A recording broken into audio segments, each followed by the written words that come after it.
Oramos, Señor, esta noche tu favor y tu gracia, Señor, para con nosotros. Oramos que tu Espíritu Santo, Señor, sea tomando el control total y absoluto de la reunión. Señor, háblanos a través de la palabra. Desafíanos, Señor, a través de la palabra, Señor, para que dé mucho fruto en nuestros corazones.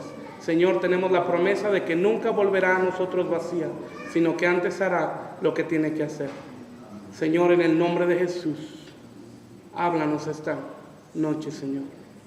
Disponemos nuestro corazón, disponemos todo nuestro ser, Señor, para escuchar tu palabra. En el nombre de Cristo, amén, amén y amén. Aleluya. Bueno, vamos a continuar con la serie que estamos viendo los miércoles respecto a la casa del alfarero. Recuerden que estamos viendo a un estudio de que somos el barro y el Señor es el alfarero. Hoy es la quinta parte de esta serie. Estamos estudiando a través de la Escritura de que el Señor tiene un plan y un propósito para nuestra vida en cada situación. Y que aún en medio de las situaciones difíciles, aún en medio de las situaciones que no alcanzamos a comprender, Dios tiene un propósito. Aún en medio de las situaciones que salen de nuestro control, que aparentemente pueden causar destrucción en nuestra vida, Dios tiene un plan y un propósito. Dice la Biblia en el libro de Job que Dios tiene en su mano, en Job 42, que Dios tiene en su mano el alma de todo ser viviente. Y en la casa del alfarero podemos encontrar tres cosas generales. Número uno, el barro, que simboliza nuestra vida. Número dos, el alfarero, que simboliza a Dios.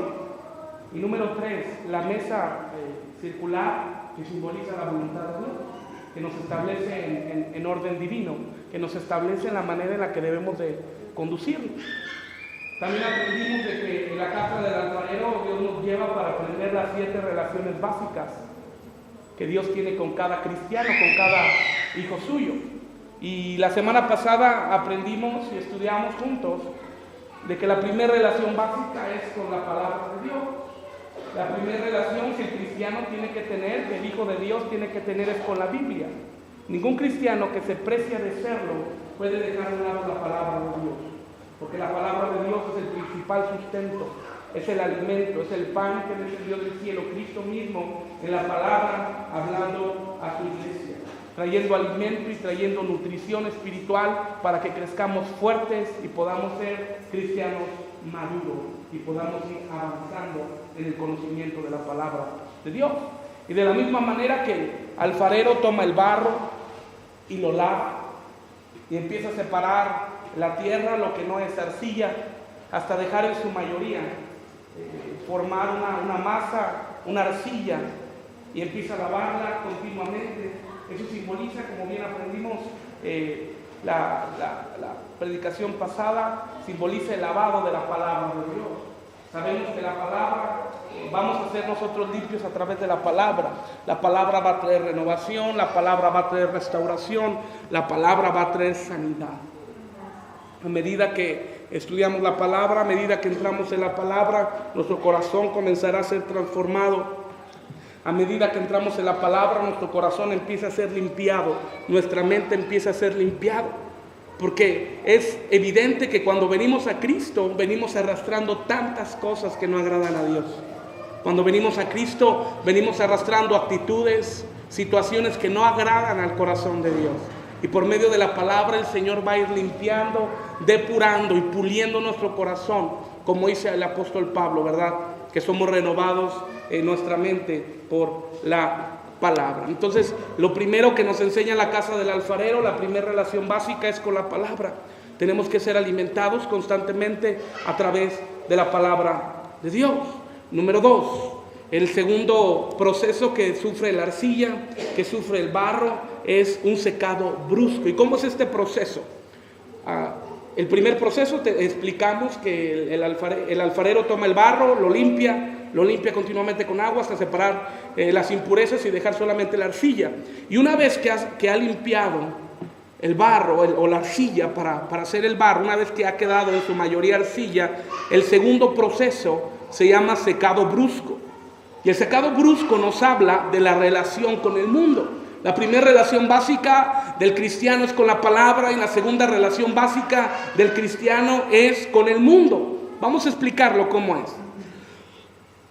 Una vez que el alfarero ha lavado la arcilla y esta arcilla ha adquirido cierta consistencia, debe de ser probada la calidad de la arcilla. Para ello forma una bola, una masa esférica con la arcilla y la coloca a la intemperie para que el sol y el viento la puedan secar bruscamente. Al secarse primero la superficie, se endurece formando una costra que guarda el barro interno con humedad. Y si el barro es de baja calidad, se forman muchas grietas.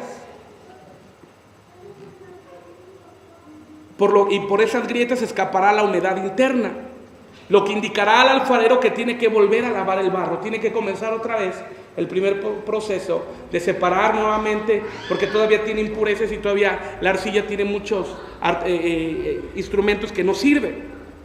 Cuando en esta etapa la superficie de la bola del barro tiene pocas grietas, el alfarero sabe que puede pasar a la siguiente etapa. Ahora, el secado brusco tiene que ver con nuestra relación con el mundo. El secado brusco tiene que ver en la relación respecto a nuestro testimonio. Nuestra segunda relación básica es con el mundo, que como la intemperie actuará sobre nuestra alma con agresividad, porque ya no somos del mundo. Hay un aspecto que tú y yo tenemos que conocer con plena claridad, que tú y yo estamos en el mundo, pero no somos del mundo. Hay una separación. Dice la palabra que hemos sido trasladados del reino de las tinieblas al reino de su amado Hijo. Hay una separación cuando venimos a Cristo, cuando el Señor trae el conocimiento de su palabra y brilla la luz del Evangelio y como consecuencia nacemos de nuevo. Hay una separación. Pero vamos a la Biblia, por favor, en Juan capítulo 15.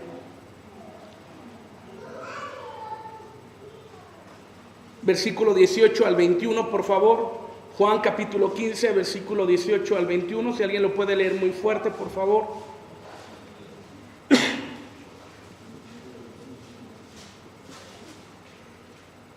Si el mundo os aborrece, sabed que a mí me ha aborrecido antes que a vosotros. Hasta el 21. Si fuereis del mundo, el mundo amaría lo suyo, pero porque no sois del mundo, antes yo elegí del mundo, por eso el mundo os aborrece. Acordaos de la palabra que yo os he dicho, el siervo no es mayor que su Señor, sino a mí me han perseguido, también a vosotros os perseguirá, si han guardado mi palabra, también guardarán la vuestra. Mas todo esto se hará por causa de mí, nombre, porque no conocen al que me ha enviado. Así es, el Señor Jesús nos habla aún con claridad. Cuando vamos a tener una relación con el mundo hay una separación. Digo conmigo separación. Porque empieza a haber cambios, empiezan a surgir efectos en nuestro corazón, en nuestro testimonio, a raíz de que conocimos al Señor.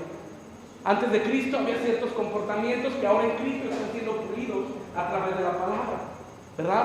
Quizá antes lo común era una fiesta y tomar algunos alcoholes, pero ahora en Cristo sabemos cero alcohol. Quizás en otra ocasión otros fumaban, pero ahora en Cristo dejaron el cigarro. ¿Y cuál es el común de la gente? ¿Cuál es el común del testimonio de la gente? Bueno, son bebedores sociales y ahora han cambiado el concepto de alcohólicos a bebedores sociales y la sociedad lo ve de una manera natural y normal. Pero dice la Biblia que en estos tiempos llamarán a lo bueno y a lo malo bueno. Pastor, ¿qué tiene? ¿Por qué ser tan radical? Pastor, ¿qué tiene? ¿Por qué ser tan radical? Sencillo, porque Cristo viene. Y porque está Cristo preparando una iglesia pura, santa, sin mancha y sin arruga. Por eso tenemos que ser radicales. Ahora, cuando hablamos de separación del mundo, no me refiero a que vamos a crear nuestra ciudad, ¿verdad? Nuestra santa ciudad. Y vamos a crear una colonia donde solamente vivamos los cristianos. No es así. Donde creamos la ciudad de Dios, la utopía de la ciudad de Dios. No es así. Jesús dijo, estás en el mundo, pero tú estando en el mundo tienes que tener una diferencia. Dice Jesús, conviértanse ellos a ti, no tú a ellos. Y Jesús es muy claro, y sabiendo la enseñanza que no es sencillo, Jesús dijo, porque amplia y espaciosa es la puerta que lleva a la, pero estrecha y angosta es la puerta que lleva a la vida. Aún en Lucas dice, no temáis manada pequeña, porque a vuestro Padre ha placido daros el reino. Porque, escúchame, tenemos que tener un testimonio. La Biblia nos enseña que a través de la palabra, como fruto de la palabra, nuestro testimonio tiene que cambiar. Como fruto de la palabra, nuestro testimonio tiene que ser mejor y tenemos que reflejar a Cristo. Un ejemplo muy sencillo que yo lo digo constantemente, cuando ves unas personas con pantalón azul marino, una camisa blanca y una placa aquí, ¿sabes qué son? ¿Sí o no? Ves a unas personas con traje, un portafolio, sombrilla, tocan a las 7 de la mañana el sábado, el domingo, tú haces un coraje porque sabes quiénes son. ¿Sí o no? ¿Y los cristianos? Dormidos, ¿verdad? En sus laureles, ¿verdad? Y dormidos ahí.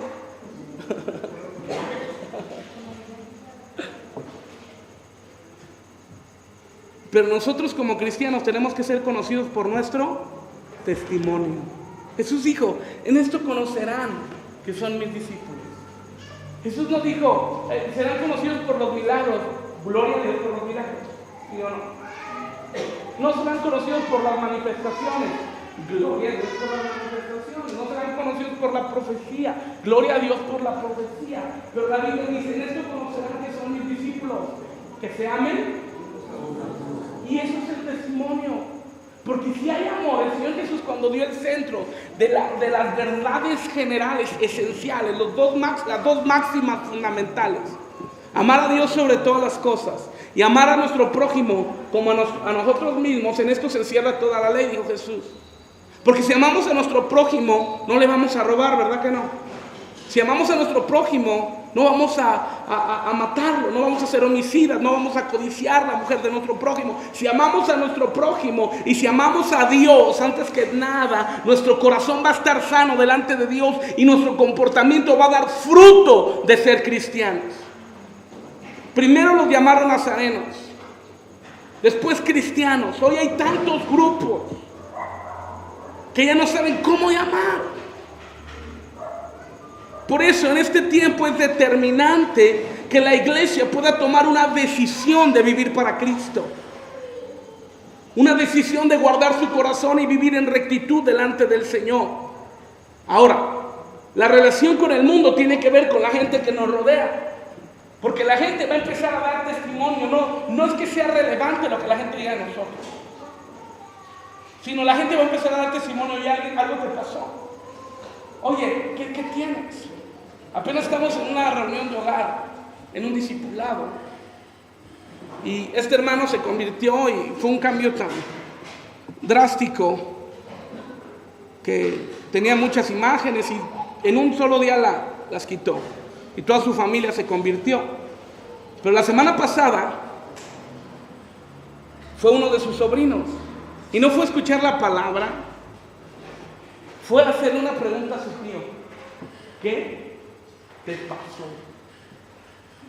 ¿Qué te pasó? Si tú eres tan católico, si tú eras tan esto, ¿qué te pasó? Bueno, ya me dio el candilo y ya le compartí de Cristo, ¿verdad? Y aceptó a Cristo el Señor ya. Pero nuestro testimonio va a hablar. Escúchame, va a llegar el tiempo en que la Biblia más eficaz será tu testimonio.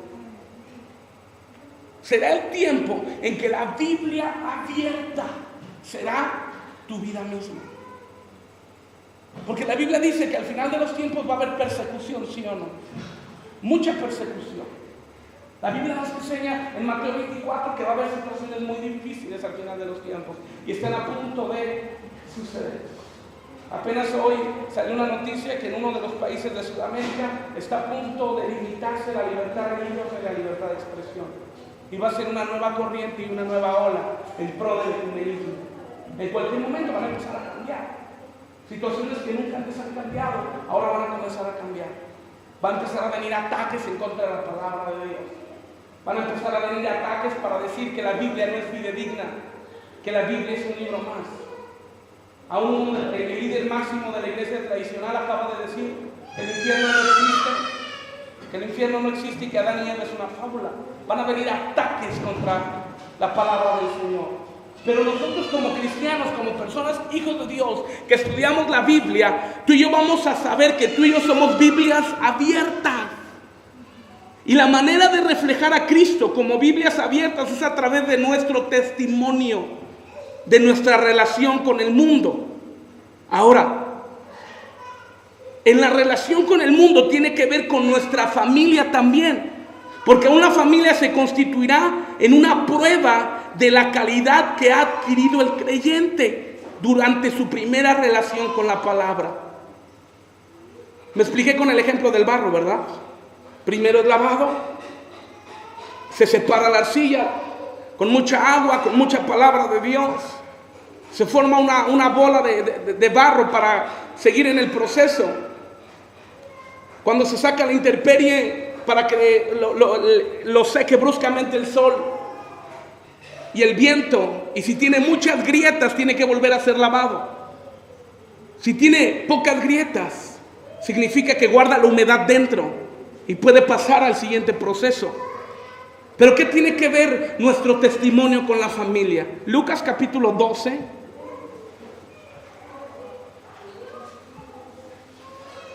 Evangelio según San Lucas capítulo 12, versículos 51 al 53.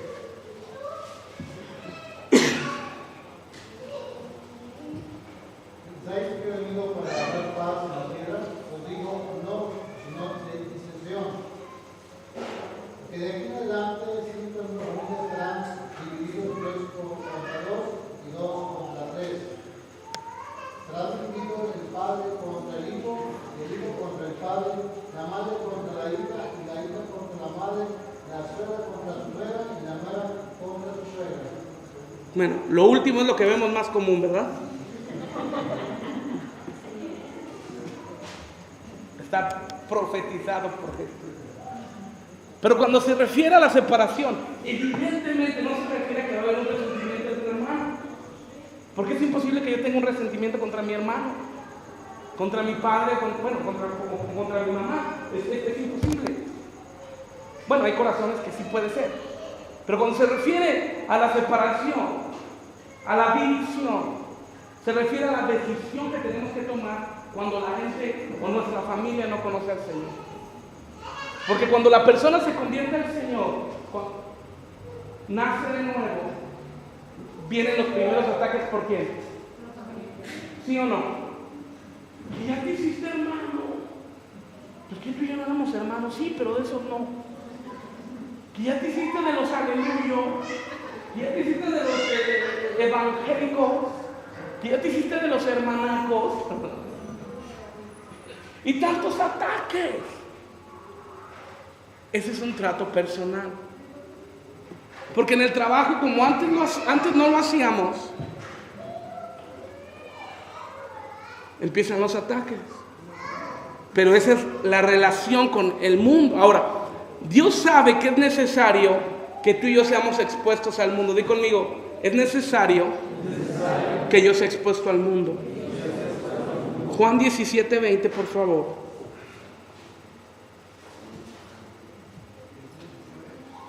Evangelio según San Juan, capítulo 17, versículo 20. Mas no ruego solamente por esto, sino también por los que han creído en mí por la palabra de ellos. Así es. Entonces, dice Jesús, yo no ruego solamente por los que yo tengo, sino también oro por los que han de creer por la palabra de quién. ¿Ah? Por la palabra de ellos. Entonces el Señor está orando por las personas que van a creer a través de nuestra palabra. Pero si a través de nuestra palabra no hay un buen testimonio, no va a surtir efecto. Porque la respuesta inmediata de la gente que no conoce al Señor cuando tenemos un mal testimonio es primero cambiar. Y por muchos años se dijo, ¿verdad? Algo que es una realidad, pero se usó de pretexto. Bueno, yo te comparto del Evangelio, pero no me veas a mí, porque soy humano y estoy lleno de errores. Yo te comparto, pero pon tus ojos en Cristo. Y es verdad, ¿sí o no? Pero Pablo dijo algo más que eso. Pablo dijo: ustedes sean imitadores. Y yo, ¿qué testimonio tenía Pablo? ¿Qué testimonio tenía Pablo? Bueno, pastor, él era el apóstol Pablo. Bueno, sí, él era el apóstol Pablo, tú eres hijo de Dios, el hija de Dios, ¿cuál es la diferencia?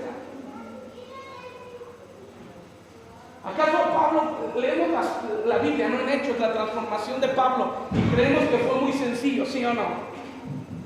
Pero ¿tú crees que fue sencillo la transformación de Pablo? Pablo mismo lo dice: de los judíos yo era él, primero, celoso de la ley, fariseo, o sea, era picudo el hermano Saulo de Tarso. Recuerden que muchos le atribuyen el homicidio de Esteban a Pablo, como porque él tuvo la responsabilidad cuando fue lapidado, ¿recuerdan? Que él estaba ahí, no hizo nada como autoridad y dejó que lo apedrearan a Esteban. Pero como Dios, a través de la palabra, a través de los tratos personales, fue transformando el corazón de Pablo. Y nosotros empezamos a leer las cartas de Pablo, las 13 cartas de Pablo, y notamos un corazón tan dócil en Pablo, ¿sí o no? Un corazón tan hermoso en Pablo, un corazón tan tierno, que el único conflicto a grandes rasgos que vemos fue la discusión que tuvo con Pedro, cuando dice la Biblia que fue a confrontarlo, porque dice era de confrontar, porque no tenía un testimonio correcto. Hablaba contra los gentiles, pero comía con los gentiles.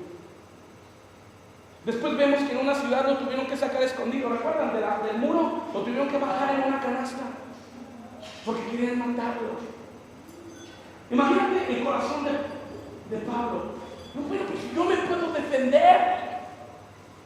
Yo en otro tiempo era un soldado. O sea, hablando retóricamente, no era soldado. Se sabía defender, era un hombre rudo. Pero por cuanto ahora hay una transformación y su testimonio tenía que ser diferente, era tan fuerte que recuerda que cuando al principio de su ministerio, cuando llegaba a las iglesias causaba miedo. Porque decían, este no era el que asolaba a la iglesia. Pero vemos una transformación. Pero ahora la iglesia actual pone pretextos. Bueno, pastor, es que el proceso es poco a poco. Poco a poco voy quitándome los vicios. Antes me tomaba 10 cervezas, hoy solamente me tomo 9. Ya voy avanzando. Pastor, antes me echaba. ¿Cuántos cigarros traen en la cajetilla? ¿Ah? No, ¿cuántos cigarros traen en la cajetilla? 20. ¿20? ¿Cuántos traen?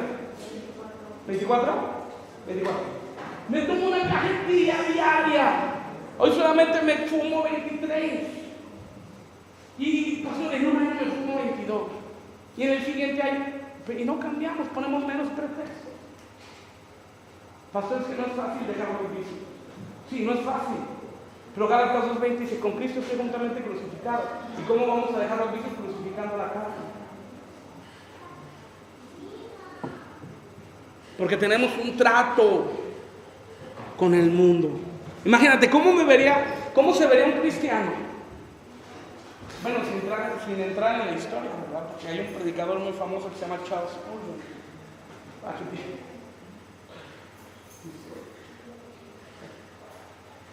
¿Cómo nos veríamos yo compartiendo el evangelio cualquiera de nosotros con nuestro cigarrito en la boca? Cristo te ama, hermano. ¿Cómo te dice? ¿Sería congruente? ¿Nos creerían?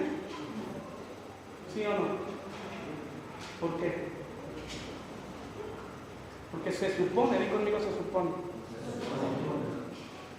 Y cuando decidimos entregar nuestra vida a Cristo, decidimos crucificar nuestras pasiones, nuestros delitos y nuestras transgresiones. Ahora, ¿cuál es la diferencia ahora en el mundo? Los que están en el mundo no tienen opción, están rendidos ante el pecado. Pero nosotros tenemos una opción: estar en guerra contra el pecado. Mientras que los de afuera no tienen esa opción, nosotros tenemos esa opción: estar en guerra. Entonces tenemos que estar en esa continua guerra. Ahora, ¿qué tiene que ver cuando se cuartea el barro? Algunos se van a cuartear en su testimonio por las presiones, por las burlas, por el rechazo. Los van a hacer retroceder. Yo recuerdo cuando yo estaba en la universidad, yo iba a mi Biblia y algunos amigos me decían: ¿no te da vergüenza hablar tu Biblia? O sea, ¿qué te sientes de ser cristiano? ¿Qué no te da vergüenza venir a una universidad con tu Biblia? Y yo les dije: no. ¿Y a ti no te da vergüenza caerte de borracho? ¿A ti no te da vergüenza estar todo el público ahí haciendo show y medio? Y no me respondían nada. Pero ¿qué pasa cuando recibimos los primeros situaciones? ¿No te da vergüenza ir? Empezamos a cuartearnos. Algunos el miedo al rechazo los va a hacer retroceder. Algunos el miedo a no ser aceptado los va a hacer retroceder. Otros van a disimular o tratar de ocultar que son cristianos. Apenados van a comprometer sus convicciones con tal de ser aceptados nuevamente por sus antiguos amigos. Oye, le dicen al Señor: ¿no es cierto que te hiciste cristiano? No, mi esposa es la que va, yo nomás la llevo. Yo voy a veces, pero para que no me esté dando lata, yo voy. Pero aquí está el hermano: levanto mis manos. Y el lunes: no, mi esposa es la que va. Y retrocede. Ahora, eso se llama falta de consistencia. Di conmigo: consistencia. Esta falta de consistencia en el barro no permitirá al alfarero levantar un vaso. Así que lo volverá a lavar hasta conseguir que, al ser expuesto al mundo, al ser expuesto al secado brusco, no se agriete. Segunda de Timoteo, capítulo 3, versículo 12.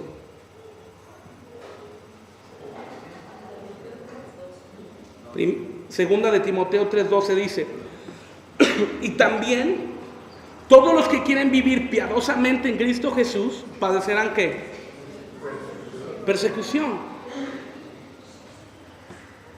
Todos los que quieran vivir piadosamente en Cristo padecerán persecución. Ahora, pero siendo honestos,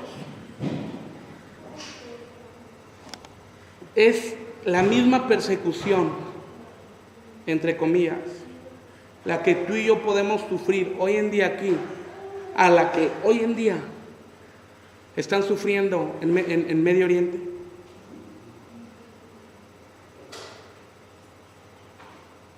¿Se enteraron del video que está circulando? Donde están matando a niños por ser cristianos. Niños 5 años, 6 años, y la comunidad está indignada. Ayer Estados Unidos bombardeó la capital kurda de Irak para evitar el genocidio. Y en el video lo vi apenas yo. Se ve la traducción, están hablando en árabe, no entiendo ni papa de árabe.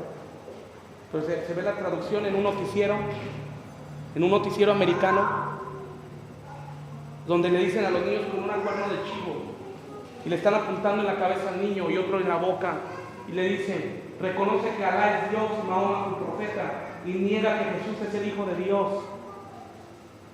Y los niños dicen: no,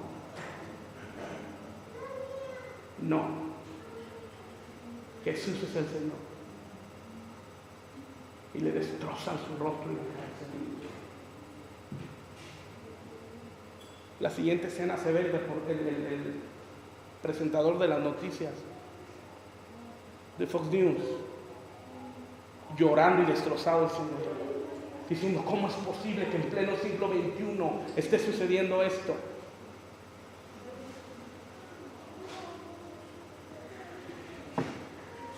Todos los noticieros y toda la gente en los países se están levantando en contra de Israel, ¿sí o no? Es el camino para que se levante un líder que quiera defender aparentemente a Israel. Pero lo que la gente no sabe es que no puede haber un trato de paz entre Israel y Palestina, porque los palestinos dicen: la única tregua que podemos aceptar es la destrucción del Estado de Israel. ¿Cómo se puede negociar con gente así? Están sufriendo en Irak,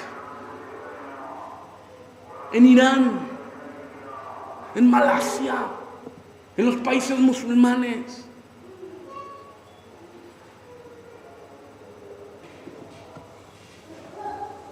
Por su convicción y por su fe. Y nosotros tratando hoy en día las coartaduras del barro, de la vergüenza, que les dé vergüenza decir que somos cristianos. Ay, no, es que yo no voy a la iglesia porque ¿qué va a decir mi tía? ¿Qué va a decir mi mamá? ¿Qué va a decir mi primo? Ay, no, y luego si se burlan de mí, que se burlen. Que se burlen. Que digan que eres aleluya, que digan que eres evangélico, que digan que eres hermano. Pero si tú tienes un buen testimonio y predicas la palabra, tú los vas a traer a ellos a la luz. Tendrás que pasar un periodo de prueba, lo tendrás que pasar. Pero al final darás un fruto, yo te lo digo, darás un fruto con tus amigos, en tu familia.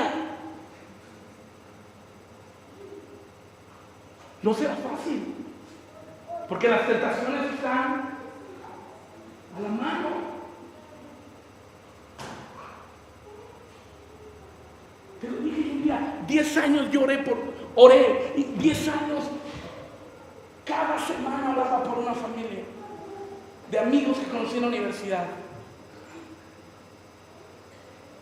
Él un día me dijo: yo jamás iré a la iglesia cristiana, jamás, porque soy más alto que el diablo, me decía el individuo. El sábado lo bauticé a él, a su esposa y a toda la familia de su esposa. 10 años después. 10 años después.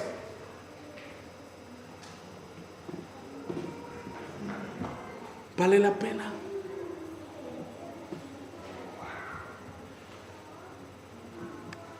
En China, en un país socialista, donde está prohibido la predicación libre del evangelio, hasta el año pasado se estimaba que había 100 millones de nacidos de nuevo. En la iglesia underground, en la iglesia debajo de la tierra, en la iglesia escondida. Hace mucho se dio a conocer un video de unos misioneros americanos que traficaron, porque en esos países se trafica con Biblia. Es más penado traficar con Biblias que traficar con drogas. Y se ve el video cuando llega el misionero americano con una maleta con 100 Biblias a una iglesia debajo de una casa en China. Y cuando abre la maleta y los hermanos, desesperados, se lanzan por su Biblia y la abrazan y dicen: gracias, Señor. Y tú ni la pelas, ni la cargas a la iglesia. En la semana se te olvida que Dios está, se te olvida leer la Biblia, se nos olvida leer la Biblia. Como estamos tan cómodos, bueno, ¿para qué llevo mi Biblia? Al cabo que ahí le mueven y aparece en la pantalla. Ya ni siquiera queremos desgastarnos en cargarnos de este dispositivo. Por eso dice la Biblia: volveos a las sendas antiguas, no modernas. Tenemos que abrir nuestros ojos para que la iglesia no esté dormida y nos podamos dar cuenta que hay un mundo más grande que nuestros problemas, que hay tanta necesidad. El viernes de la semana pasada yo te dije que cayó una tromba. Una hermana le compartió de Cristo a una familia y me decía: pastor, ¿puede ir a visitarlos? Claro, me acompañó su papá y fuimos el viernes, y me decía: pero el esposo creo que no quiere nada, es muy duro. Lee la Biblia y dice que él conoce la Biblia y es muy duro. Ella está dispuesta, pero él no creo que acepte ni siquiera que quiera platicar con usted. Y fuimos. Terminando la reunión de oración fuimos. ¿Sabes quién era el que estaba más atento? Bueno, toda la familia, pero ¿sabes quién era el que más preguntaba? El esposo.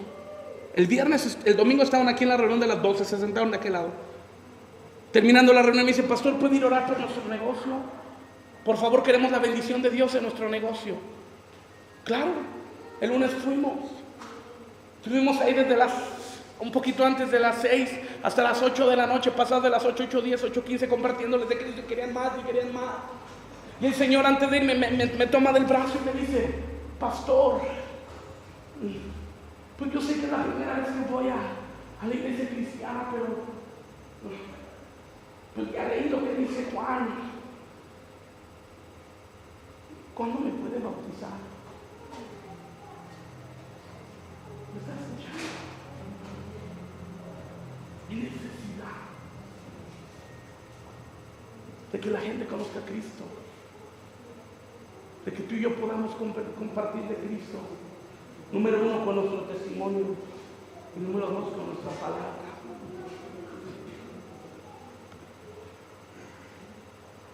El creyente debe de saber que ya no es del mundo y que debe ser probado en el mundo para testimonio de los demás. Segunda de Corintios,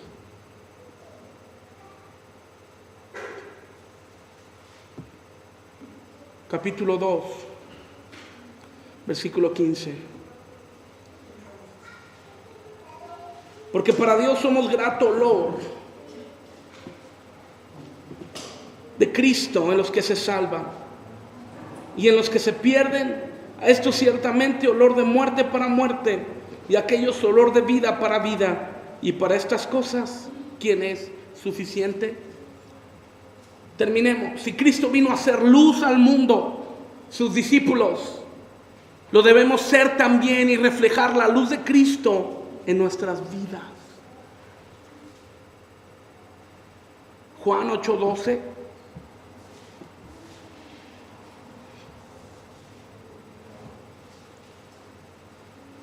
Otra vez Jesús les habló diciendo: yo soy la luz del mundo, el que me sigue no andará en tinieblas, sino que tendrá la luz de la vida.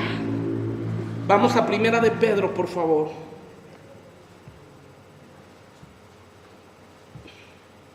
Capítulo 3, versículo 14 al 18. Dice: mas también si alguna cosa padecieis por causa de la justicia, bienaventurados sois.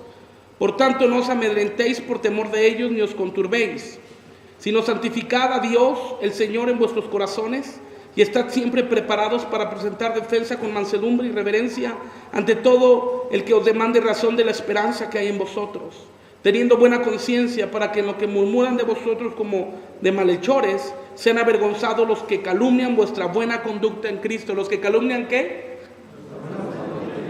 En Cristo. Porque mejor es que padezcáis haciendo el bien, si la voluntad de Dios así lo quiere, que haciendo el mal. Porque también Cristo padeció una sola vez por los pecados, el justo por los injustos, para llevarnos a Dios, siendo la verdad muerto en la carne, pero vivificando en el Espíritu. Por eso es necesario, escúchame, que tú y yo nos levantemos. Seamos conscientes que tenemos un trato con el mundo. Ya tuvimos un trato con la palabra. Tenemos un trato constante con la palabra. Ahora tenemos un trato constante con el mundo. ¿Cuánto nos costaría, cuánto tiempo decirle a alguien: Cristo te ama? Cristo es la solución a tus problemas. Cristo quiere ayudarte. Cristo quiere ayudarte a salir adelante. ¿Qué tengo que hacer? Niégate a ti mismo, toma tu cruz y sigue a Cristo. El camino del arrepentimiento les enseñaremos. Pero es necesario que se levante una generación de una iglesia que crea, una iglesia que trabaje, una iglesia que tenga los ojos abiertos. Recuerda, velar y orar para no entrar en tentación. Cristo viene por una iglesia despierta, no por una iglesia que duerme, no por una iglesia que está adormilada, sino que es consciente que va a tener un trato, sabemos, con la palabra, que vamos a ser lavados constantemente a medida que nos metemos más y más en la palabra, y tendremos un trato con el mundo. Aún Pablo dice: porque no me avergüenzo del evangelio, porque es poder de Dios para salvación de todo aquel que cree en Cristo. Ponte de pie, por favor.